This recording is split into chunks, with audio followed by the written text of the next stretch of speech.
आज की short analysis में हम डिस्कस करेंगे कैंटाबिल रिटेल लिमिटेड स्टॉक के ऊपर। दोस्तों ये स्टॉक अगर आप देखो तो जुलाई 2024 से करेक्शन के अंदर चल रहा है। ओवरऑल अगर आप देखो तो ये स्टॉक ने 5 महीने पूरे करेक्शन में बिता दिए और करेक्शन में भी दोस्तों स्टॉक ने दोनों तरह का करेक्शन दिया, प्राइस वाइज टाइम वाइज दोनों। पहले स्टॉक ने प्राइस वाइज करेक्शन दिया जहां पर ये स्टॉक काफ़ी हद तक डाउन साइड करेक्ट हुआ। फिर स्टॉक ने टाइम वाइज करेक्शन के अंदर एक साइडवे कंसोलिडेशन करी, एक रेंज बनाया, एक स्ट्रॉन्ग बेस बना और अल्टीमेटली इसको ब्रेकआउट किया है। और दोस्तों ये स्टॉक को अगर आप देखो तो यहाँ पर एक डाउनवर्ड स्लोपिंग पैरेलल चैनल थी जो एक स्ट्रॉन्ग रेजिस्टेंस का काम कर रही थी। अल्टीमेटली स्टॉक ने उसको ब्रेकआउट किया है। यहाँ पर करेक्शन कंप्लीट के कंफर्मेशन मिले हैं, पॉजिटिव क्लियर डाइवर्शन मिला है और एक रिवर्सल चार्ट पैटर्न मिली है जिसके तहत ये स्टॉक करंट लेवल से अपसाइड में 18 से 20% रनअप के लिए रेडी है, 18 to 20%। लेकिन दोस्तों यहाँ पर कोई भी हमारी बाई सेल होल्ड रिकमेंडेशन नहीं है, ये प्योरली एजुकेशन पर्पज से मैं अपना पॉइंट ऑफ व्यू आप लोगों के सामने शेयर कर रहा हूँ। कोई भी पोजीशन लेने से पहले अपने फाइनेंशियल एडवाइज़र को ज़रूर कंसल्ट कर लेना। फ्रेंड्स आप लोग देख सकते हो कि ये वो टॉप था जहाँ से करेक्शन स्टार्ट हुआ था और यहाँ से कुछ इस तरह से downward sloping parallel channel stock के अंदर बनी।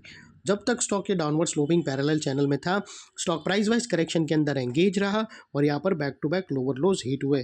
दोस्तों अगर आप देखो तो फर्स्ट लोअर लोज यहाँ हिट हुआ, सेकंड लोअर लोज यहाँ पर ट्रिगर हुआ, थर्ड लोअर लोज यहाँ पर और लास्ट लोअर लोज यहाँ हिट हुआ। और जैसे ही दोस्तों ये downward sloping parallel channel upside में ब्रेकआउट हुई, इसने मल्टीपल हायर हाइज को ब्रेक करके उसके above high volume sustain closing देकर कंफर्म कर दिया करेक्शन कंप्लीटेड। यहाँ पर हमें दो मेजर पॉजिटिव सिग्नल मिले फ्रेंड्स।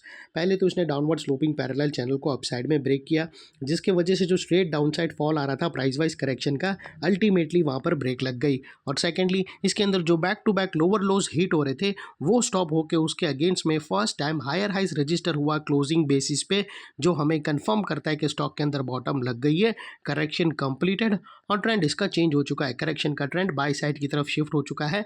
अनलेस एंड अनटिल यहाँ पर कोई नया लोअर लोज ना मिले या पुराने लोअर लोज के नीचे क्लोजिंग ना मिले तब तक हम यही मानकर चलेंगे कि यहाँ पर बॉटम लग गई है और करेक्शन कंप्लीटेड। और दोस्तों बात कर लेते हैं यहाँ पर डाइवर्शन की। तो फ्रेंड्स अगर आप MACD डालकर चेक करो या RSI डालकर चेक करो आपको यहाँ पर पॉजिटिव क्लियर डाइवर्शन मिलेगा। प्राइस एक्शन के जो लोअर लो स्विंग अगर आप देखो तो वो डाउन साइड की तरफ टिल्ट हुए हैं और वही RSI के लोअर लो स्विंग अपसाइड में टिल्ट हुए हैं। और दोस्तों यहाँ से हमें ब्रेकआउट मिला है जो एक अपसाइड मोमेंटम पंप कर सकता है स्टॉक के अंदर।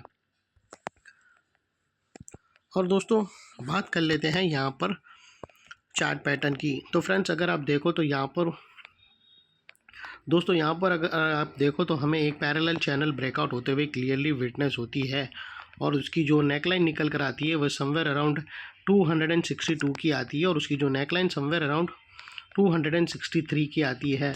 और यहाँ पर ज़बरदस्त ब्रेकआउट मिला है और ये जो इनसाइड रेंज है दोस्तों ये 18 से 20% की है। लेकिन दोस्तों एक चीज़ हमेशा याद रखना कि इसका जो RSI है वो काफ़ी हाई हो चुका है। तो अगर आप पोजीशन लेते हो तो अपने एडवाइज़र को पूछकर कम क्वांटिटी कंट्रोल क्वांटिटी में ले सकते हो, या फिर दोस्तों अगर स्टॉक रीटेस्ट करने आवे तो उसके बाद जब RSI इसका कूल ऑफ हो जाएगा तब भी फिर से री एंट्री कर सकते हो।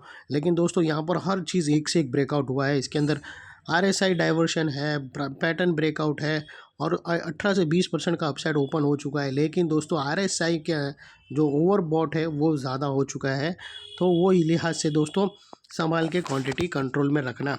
और ये जो इनसाइड रेंज है ये तकरीबन 18% की है जो ऑलरेडी नेकलाइन से ब्रेकआउट हो चुकी है। अपसाइड दोस्तों सस्टेन मूव स्टार्ट होगा यहाँ से, ये जो इनसाइड में जो अपसाइड सस्टेन मूव स्टार्ट होगा तो दोस्तों 18 से 20% तक रनअप दे सकता है स्टॉक। और वो लिहाज से दोस्तों स्टॉक का जो अगला टारगेट निकल कर आता है वो तकरीबन 310 रुपीज़ का आता है। I am sorry friends.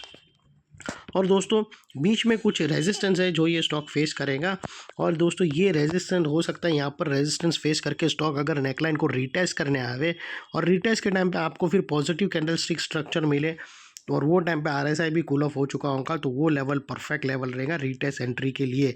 तो अगर किसी को रिस्क लगता है इतने हाई RSI लेवल पे लेना तो वो वेट कर सकता है एक रीटेस्ट एंट्री का, लेकिन डेफिनेटली ये टारगेट की तरफ तो जाएगा ज़रूर।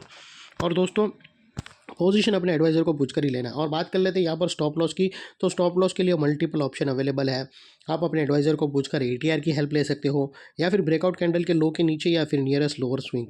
जो भी स्टॉप लॉस रखो दोस्तों, इतना मेक श्योर करना है कि आपका risk to reward ratio at least 1:2 या मिनिमम 1:1.5 रहना चाहिए। और फाइनली दोस्तों, नेकलाइन के पास का ये एरिया बहुत ही ज़बरदस्त बनकर खड़ा है, क्योंकि अगर आप देखो तो यहाँ पर मल्टीपल पॉजिटिव फैक्टर्स एक्शन में आते हुए मिले दोस्तों। यही एरिया पे हमें downward sloping parallel channel upside में ब्रेकआउट होते हुए मिला, लोअर लोज हमें हाई राइज में शिफ्ट होते हुए मिले, पॉजिटिव क्लियर डाइवर्शन आरएसआई के थ्रू मिला, और यहाँ पर ही दोस्तों एक पैरेलल चैनल या डार्वर्स बॉक्स ब्रेकआउट होता हुआ क्लियरली विटनेस होता है। तो वो लिहाज से दोस्तों ये रेजिस्टेंस था जो अभी तक एक स्ट्रॉन्ग सपोर्ट बनकर खड़ा है। टिल नाउ ये रेजिस्टेंस था, अभी एक स्ट्रॉन्ग सपोर्ट बनकर खड़ा है, और इतने बड़े स्ट्रॉन्ग सपोर्ट के नीचे क्लोजिंग बेसिस पे आप लोगों का स्टॉप लॉस रहना चाहिए, जो आसानी से ट्रिगर ना हो। और बाय एनी चांस अगर क्लोजिंग बेसिस पे ट्रिगर हो जाता है तो नो इफ़ नो बट सीधा स्टॉप लॉस देकर ट्रेड को वाइंड अप कर देना चाहिए। ये थी हमारी शॉर्ट एंड स्वीट एनालिसिस। अच्छी लगे तो प्लीज़ चैनल को लाइक शेयर सब्सक्राइब ज़रूर करना। Thank you. जय हिंद।